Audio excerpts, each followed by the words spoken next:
विद्यार्थी मित्रांनो, चला तर आजच्या व्हिडिओत आपण science chapter number 5 substances in the surrounding and their states and properties, तर यामधील क्वेश्चन आन्सर म्हणजे एक्सरसाइजमध्ये प्रश्नांचा आढावा घेऊ.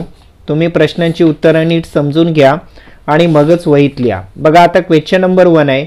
In a paragraph below write solid liquid or gas in each of the bracket. आता आपण ब्रॅकेट भरलेले आहेत. बघा, या ठिकाणी पॅराग्राफ असा आहे. On a bright sunny day म्हणजे काय, उन्हाळ्याच्या दिवसांत Riya and Gargi are playing with a ball. ते चेंडू बरोबर खेळतात. आता बॉलसाठी ब्रॅकेट आहे, बॉल समोर, मग बॉल काय येणार तर सॉलिड स्टेट आहे. In the park. पुढे बघा, गार्गी फील्स थर्स्टी म्हणजे गार्गीला तहान लागली. So Riya brings tender coconut water for her. आता कोकोनट वॉटर समोर ब्रॅकेट आहे, काय येणार कोकोनट वॉटर म्हणजे लिक्विड आलं. ॲट द सेम टाइम त्याच वेळेला a strong breeze start blowing म्हणजे वारा वाहू लागला. स्ट्रॉंग ब्रीज, आता ब्रीज वारा म्हणजे काय येणार गॅस येणार. And it also begin to rain. आता रेन काय आहे तर लिक्विड आहे, पाऊस.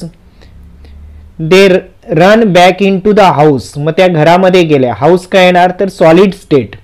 चेंजेस देअर क्लॉथ्स कपडे त्यांनी बदलले. आता क्लॉथ्स काय तर परत solid. And then their mother give them a cup of hot milk to drink. आता या ठिकाणी आईने त्यांना काय दिलं, दुधाचं एक कपभर दूध दिलं. आता कप काय येणार solid state and hot milk, milk काय येणार लिक्विड. तर या प्रकारे आपण ब्रॅकेटमध्ये सॉलिड, लिक्विड किंवा गॅस या स्टेट्स लिहू शकतो. Question 3, write the properties of this substances म्हणजे पदार्थांचे गुणधर्म लिहा. फर्स्ट आहे वॉटर. बघा, water in liquid form is use by every living organism म्हणजे लिक्विडच्या रूपात असलेले वॉटर प्रत्येक ऑर्गॅनिझम किंवा लिव्हिंग थिंग्स यूज करतो, वापरतो. Second, in solid state it turns in to ice म्हणजे सॉलिड स्टेटमध्ये तो कशात असतो आईस रूपात. व्हाईल इन गॅसियस स्टेट आणि वायू रूपात इट इज अ व्हेपर वाफेच्या रूपात. Third, many substances can dissolve in water बहुतांश पदार्थ पाण्यात डिझॉल्व होतात म्हणजे विरघळतात. Therefore it is called universal solvent म्हणून त्याला काय म्हणतात universal solvent. Second, glass. Glass is a solid. Glass पण सॉलिड आहे स्थायू रूपात. ब्राईट चमकणारा पदार्थ आहे. Obtain by melting silica or sand. मग कसा मिळतो आपल्याला तर सिलिका किंवा सँड म्हणजे वाळू, तिला मेल्ट केल्यावर वितळवल्यावर आपल्याला ग्लास मिळतं. If there is a pressure on glass म्हणजे ग्लासवरती आपण प्रेशर वाढवलं, it turns in to fine particles तर ग्लासचे बारीक बारीक तुकडे होतात. थर्ड आहे chalk. Chalk is a solid bright substance. Chalk सुद्धा सॉलिड आहे आणि चमकणारा पदार्थ आहे. It is soluble in water म्हणजे ते पाण्यात विरघळतं. It is insoluble in water ते पाण्यात विरघळत नाही. इफ प्रेशर इज अप्लाय म्हणजे चॉकवरती प्रेशर वाढवला, आपण दाब वाढवला, चॉक फॉर्म फाईन पार्टिकल चॉकचे सुद्धा बारीक बारीक कण होतात. फोर्थ आहे आयरन बॉल. बघा, iron is a solid metal. Iron काय सॉलिड मेटल आहे, धातू आहे. The iron has both malleability and ductility. त्याला दोन प्रॉपर्टीज आहेत. मेलिएबिलिटी म्हणजे काय तर त्यापासून आपल्याला दाब देऊन पत्रे बनवता येतात आणि डक्टिलिटी म्हणजे तारा काढता येतात. Third, the iron can be use to make sheet or wires. आयरनचा कुठे उपयोग केला जातो शीट म्हणजे पत्रे बनवायला किंवा वायर्स तारा बनवण्यासाठी आपण त्याचा वापर करतो. फिफ्थ आहे sugar. Sugar is a solid and particulate matter म्हणजे स्थायू आहे आणि पर्टिक्युलेट म्हणजे काय कणदार. Sugar is a soluble in water पाण्यात विरघळते ती. आफ्टर डिझॉल्विंग इन वॉटर पाण्यात विरघळल्यानंतर इट फॉर्म शुगर सोल्युशन त्याचं शुगरचं काय मिळतं आपल्याला सोल्युशन किंवा द्रावण. सिक्स्थ आहे salt. Salt is a solid chemical compound. Salt हा सॉलिड आहे स्थायू रूपातला केमिकल. कंपाऊंड आहे, संयुग आहे. It is soluble in water, ते पाण्यात काय होतं, विरघळतं. बट इनसोल्युबल इन केरोसिन, पण रॉकेलमध्ये विरघळत नाही. It is salty to taste, आणि ते टेस्टला कसं असतं, सॉल्टी किंवा खारट. पुढचा आहे flour. Flour is a particulate and solid matter which is obtain after grains are ground finely. बघा, धान्याला दळल्यानंतर आपल्याला फ्लोअर मिळतं. It is insoluble in water, ते पाण्यात विरघळत नाही. By adding water to the flour, पण त्याच्यात पाणी ॲड केल्यावर a solid substance is prepared, म्हणजे एक प्रकारचा स्थायीरूप पदार्थ किंवा पिठाचा गोळा आपल्याला मिळत असतो. पुढचा एक कोल. कोल म्हणजे कोळसा. Coal is a solid substance that is inflammable. Solid आहे आणि इनफ्लेमेबल म्हणजे काय, सहज जळू शकणारा. If pressure is applied it is crush into particles. जर त्याच्यावर प्रेशर वाढवलं आपण तर ते क्रश होतं, म्हणजे त्याचे बारीक चूर्ण होतात. Third, coal is use as fuel, आणि कोलचा वापर आपण इंधन म्हणून करत असतो. पुढे आहे soil. Soil is a solid substance. It is a mixture of many soluble and insoluble substances. म्हणजे कशाचं मिक्सचर आहे सॉइल, तर सोल्युबल म्हणजे विरघळणारे आणि इनसोल्युबल म्हणजे न विरघळणारे पदार्थ, सबस्टन्सेस. पुढे आहे pen. Pen is a man made product made from plastic or metals. Pen हे मॅन मेड म्हणजे मानवाने तयार केलेले प्रॉडक्ट आहे, आणि ते कशापासून बनलेलं असतं, मोस्टली प्लास्टिक किंवा मेटल पासून. It contains solution of ink, त्याच्यामध्ये इंकचं सोल्युशन असतं, द्रावण असतं. So that we can write with it, की जेणेकरून आपल्याला त्यापासून लिहिता यावं. बघा, क्वेश्चन 4 आहे, what is sublimation. Write the names of everyday substances that sublimate. म्हणजे सब्लिमेशन म्हणजे काय, आणि असे पदार्थांची नावं लिहायचीत आपल्याला. बघा, the change of solid substance directly into a gas or vapour without first changing into liquid is called sublimation. तर जनरली काय होतं, आपण सॉलिडला जेव्हा हीट करतो त्यावेळेला त्याचं कन्व्हर्शन लिक्विडमध्ये होतं. पण काही सबस्टन्स असे आहेत की ज्यांना जे सॉलिड स्टेटमधून डायरेक्टली व्हेपर किंवा गॅस स्टेटमध्ये कन्वर्ट होतात त्यांनाच आणि या क्रियेलाच म्हणतात सब्लिमेशन. मग असे कोणते पदार्थ आहेत बघा, पहिला एक कांपूर, त्यानंतर नॅफ्थलिन बॉल्स, नॅफ्थलिनचे बॉल, आयोडीन क्रिस्टल, आयोडीनचे म्हणजे कण असतात ते, त्यानंतर अमोनियम क्लोराईड, अमोनियम क्लोराईडचं दुसरं नाव आहे नवसागर. तर हे सर्व पदार्थ सब्लिमेट होतात. Question 5, what is made up from. Why, खालील वस्तू कशापासून बनलेल्या आहेत आणि का.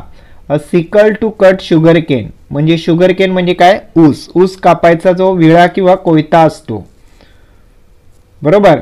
बघा, the sickles use for cutting sugar cane are made from iron or other strong metal.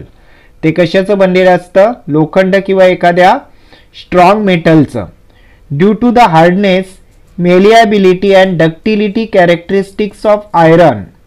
म्हणजे या आयरनला कोणते कॅरेक्टरिस्टिक्स आहेत बघा, हार्डनेस कठीणपणा आहे, मेलिएबिलिटी म्हणजे पत्रा करता येतो, आणि डक्टिलिटी म्हणजे तारेसारखा.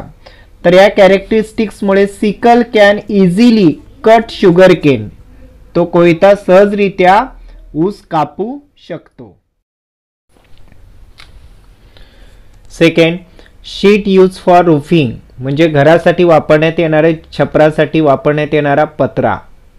The sheet use for roofing house are made from aluminium. Aluminium धातूपासून ते बनलेलं असतं. ॲल्युमिनियम इज अ मेटल, असं धातू आहे, that is light in weight, जे वजनाने हलका आहे, रस्ट फ्री म्हणजे गंजत नाही. It can protect the house well from rain and sun, आणि ते आपल्या हाऊसला रेन आणि सन म्हणजे उन्हा पावसापासून चांगलं बचावू शकतं. पुढे screw driver. A screw driver is a made from a good quality steel. कशापासून बनलेलं आहे, गुड क्वालिटी स्टील पासून.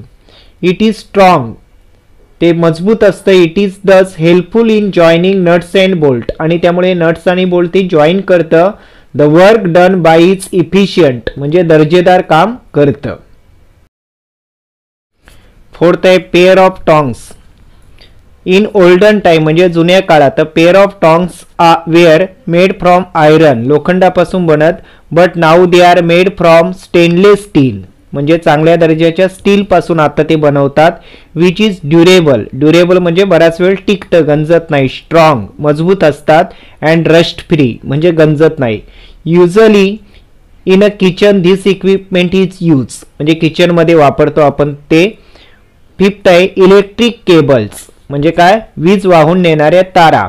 Electric cables are either of copper or aluminium त्या तांब्याच्या किंवा ॲल्युमिनियमच्या असतात. Copper is a good conductor of electricity म्हणजे विजेचा वाहक आहे copper. Therefore most of the electric cables are made from copper म्हणून बरेचशा तारा तांब्यापासूनच बनवल्या जातात. ऑर्नामेंट्स म्हणजे दागिने. Ornaments are made up from gold or silver म्हणजे सोन्या किंवा चांदीपासून. Nowadays platinum is also use for making ornaments सध्या प्लॅटिनम हा धातू सुद्धा यूज केला जातो. All these metals have shine या सर्व मेटलला शाईन असते, चकाकी असते. विथ कॅरेक्टरिस्टिक्स ऑफ डक्टिलिटी म्हणजे तारा काढण्याचा गुण असतो. हेन्स म्हणून ornaments from these metals become easier to make त्यामुळे ते बनवायला सोपे जातात. Diamonds are also studded in ornaments आणि याच्यामध्ये डायमंडचा सुद्धा हिऱ्याचा सुद्धा वापर केला जातो. पुढे पॉट्स अँड पॅन्स भांडी आणि तवे किंवा पातेले. Pots and pans are made up from different metals like aluminium, stainless steel or brass. कळालं, या मेटल पासून ते बनवलं जातं.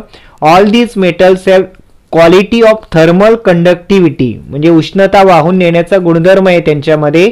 Hence cooking food become easier in them आणि त्यामुळे यांच्यामध्ये अन्न शिजवणं आपल्याला सोपं जातं. बघा क्वेश्चन नंबर 6 आहे व्हॉट विल हॅपन काय घडेल अँड व्हाय का. Nails are made of plastic म्हणजे खेळे जे आहेत ते प्लास्टिकचे बनवले आपण. बघा nails should be made from metals that have characteristics of hardness. Nails कशापासून बनवतो आपण सामान्यतः मेटल म्हणजे धातूपासून की ज्याच्याकडे कठीणपणा आहे आणि जो तुटत नाही बरोबर. But plastic is a brittle substance plastic कठीण तर आहे पण लगेच तुटतो म्हणजे त्याला ब्रिटल म्हटलेलं आहे. It can not enter the material in which we may try to pierce them. बघा तो अशा मटेरियल मध्ये एंटरच करू शकणार नाही की ज्याला आपल्याला पियर्स म्हणजे काय छिद्र पाडायचंय. आलं लक्षात. बघा सेकंड आहे bell is made up of wood म्हणजे जी बेल असते घरात ना आपल्या ती जर आपण लाकडापासून बनवली तर काय होईल. बघा sonority is the characteristics of metal. Sonority हा कोणाचा गुणधर्म आहे मेटलचा. सोनॉरिटी म्हणजे काय जोराचा आवाज करणं बरोबर. The sound produced by the metal bell would be melodious. Melodious म्हणजे काय कानाला ऐकावासा वाटणारा आवाज किंवा साऊंड ते मेटल प्रोड्यूस करतात metal bell. But similar sound cannot be produce by wooden bell. पण लाकडाची बेल अशा प्रकारचं साऊंड प्रिपेअर करू शकणार नाही. As wood does not have characteristics of sonority. का तर वूडकडे लाकडाकडे सोनॉरिटीची कॅरेक्टरिस्टिक्स नाही. नेक्स्ट आहे rubber is not fitted on pair of tongs म्हणजे आपण स्वयंपाकघरात जो चिमटा वापरतो ना गरम वस्तू उचलायला त्याच्यावरती जर रबरचं आवरण नसेल तर काय होईल. बघा pair of tongs are made up of metals. ते टॉंग्स कशाचे बनलेले असतात मेटलचे धातूचे बनलेले असतात. They will get heated due to the thermal conductivity आणि मेटल जवळ कोणती प्रॉपर्टी आहे की त्याच्यामधून थर्मल म्हणजे काय उष्णतेचं वहन होतं. During the use in the किचनमध्ये वापरत असताना. If they are not fitted with rubber जर त्यांच्यावरती रबरचं कोटेशन किंवा आवरण नसेल दे कॅन कॉज बर्न मग ते कशाचं कारण बनू शकतात आपला हात बाजू शकतो ना. And this can hurt us आणि त्यामुळे आपल्याला इजा होऊ शकते. कळालं. त्या फोर्थ आहे knife is made up of wood. Knife जर सुरी जर लाकडाची बनलेली असेल तर काय होईल बघा. The wood is not metal and is thus not hard. बरोबर की लाकूड हे मेटल प्रमाणे हार्ड नसतं. The work of knife cannot be perform by the wooden knife. म्हणजे सुरीचं जे काम आहे ते लाकडी सुरीने शक्य नाही. It cannot cut the object due to lack of hardness. मग त्या लाकडी सुरीमध्ये हार्डनेस नसल्यामुळे ते ऑब्जेक्टला एखाद्या वस्तूला कट करू शकणार नाही. बघा नेक्स्ट आहे an axe is made of rubber. म्हणजे कुऱ्हाड जर रबरची बनवली. Rubber is a substance having elasticity. Rubber असा एक पदार्थ आहे की ज्याच्या जवळ इलास्टिसिटी आहे म्हणजे लवचिकता. The rubber axe will rebound Wien hit upon an object. मग रबर एक्स जर आपण यूज केली तर ती चेंडू प्रमाणे रिबाउंड होईल म्हणजे उसळेल. कळालं हिटिंग करताना. Thus rubber axe will not be able to cut wood like metal axe. म्हणजे मेटल एक्स प्रमाणे रबरची जी एक्स आहे ती वूडला कट करू शकणार नाही. बघा क्वेश्चन 7 आहे हु एम आय. म्हणजे मी कोणते ओळखा. First I found in a thermometer. Thermometer मध्ये मी असतो. आय मेजर टेम्परेचर आणि मी तापमान मोजतो. कोण असतो तर मर्क्युरी किंवा पारा. Second I make things hot or cold. मी वस्तूंना उष्ण किंवा थंड करतो तर काय हीट उष्णता. Third I have no shape whatsoever. म्हणजे मला कोणत्याही प्रकारचा आकार नाही. तर कोणाला आकार नाही शेप नाही लिक्विड किंवा गॅसला. फोर्थ आहे आय डिझॉल्व इन वॉटर. मी पाण्यात विरघळतो बट नॉट इन केरोसिन. आणि रॉकेलमध्ये विरघळत नाही तर ते काय सॉल्ट आहे मीठ. आता क्वेश्चन नंबर 8 आहे व्हाय डज दिस हॅपन. असं का घडतं किंवा गिव्ह रिझन. फर्स्ट आहे coconut oil thickens in winter. म्हणजे हिवाळ्यात खोबरेल तेल गोठतं का. In winter the temperature of air is less. हवेचं तापमान कसं असतं कमी असतं. ॲट धिस टेम्परेचर या तापमानाला freezing point of the coconut oil is rich. म्हणजे तापमान एवढं कमी होतं की ते कोकोनट ऑइलच्या फ्रीजिंग पॉइंट पर्यंत येतं आणि मग त्या टेम्परेचरला कोकोनट ऑइल फ्रीज होईल. Therefore it freezes and appears to be thickened. आणि मग ते घट्ट झालेलं आपल्याला दिसतं. Second kerosene left in and open dish disappear. म्हणजे एखाद्या ओपन डिश मध्ये जर आपण केरोसिन किंवा रॉकेल ठेवलं तर ते थोड्या वेळाने डिसअपियर होतं म्हणजे दिसेन असं होतं. का तर बघा the kerosene left in and open dish gets evaporated. Evaporation होतं त्याचं वाफ होते. Due to temperature of the surrounding. कशामुळे तर सभोवतालच्या टेम्परेचरमुळे तापमानामुळे. दस द केरोसिन कम्प्लिटली इव्हॅपोरेट. थोड्या वेळात ते कम्प्लिटली इव्हॅपोरेट होते पूर्ण वाफ होते अँड डिसअपियर आणि नंतर दिसेन असं होतं. थर्ड आहे the fragrance of incense sticks lighted in one corner of a room spread to the other corner. म्हणजे रूमच्या एका कॉर्नरला लावलेल्या अगरबत्तीचा सुगंध दुसऱ्या कॉर्नर पर्यंत येतो आपल्याला. का when fragrance stick are lighted. ती जेव्हा पेटवली जाते अगरबत्ती दे इमिट फ्रेग्रन्स स्मोक. ते सुगंधी धूर बाहेर टाकतं बरोबर. This smoke is in the form of gas. आणि तो धूर कशाच्या रूपात असतो गॅसच्या रूपात वायूच्या. अँड दस कॅन स्प्रीड एनिवेअर. वायू सर्वत्र पसरू शकतात आहे ना स्प्रीड होऊ शकतात. With the smoke of the fragrance. म्हणजे या धुराबरोबर fragrance also reaches to the entire room. त्या धुराबरोबर सुगंध सुद्धा सर्व रूमभर पसरतो. And spread to the another corner. आणि दुसऱ्या कॉर्नर पर्यंत पोहोचतो पसरतो.